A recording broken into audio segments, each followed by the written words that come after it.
I pastored for almost 35 years, and in the midst of it realized that the issue of how does God call and what is ministry and what's really important to God was an issue in the church.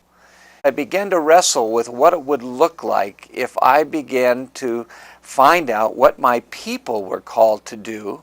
And as a pastor, how would I steward those gifts for the kingdom? How would I encourage them to use those gifts to invest in, wildly and expectantly in the world?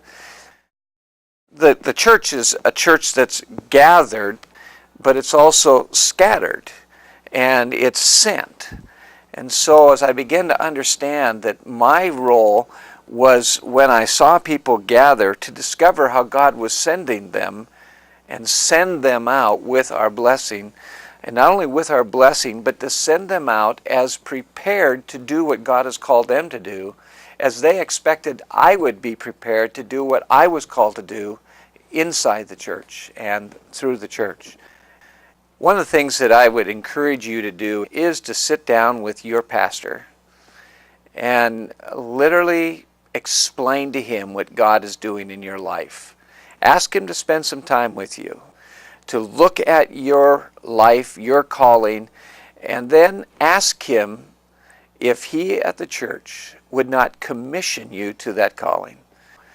And for them to realize that the church was leaving that building on Sunday to go into the world through your work, through your calling. If your pastor doesn't know your calling, he can't send you.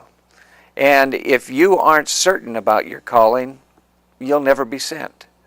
So I trust you'll take this very seriously and be willing to sit down with your leadership and maybe other business leaders within your church, people working in government, people working in all other aspects of life, and help them understand that what God has called them to is as vital on Monday as what your pastor's been called to on Sunday. Your work is vitally important to that cause.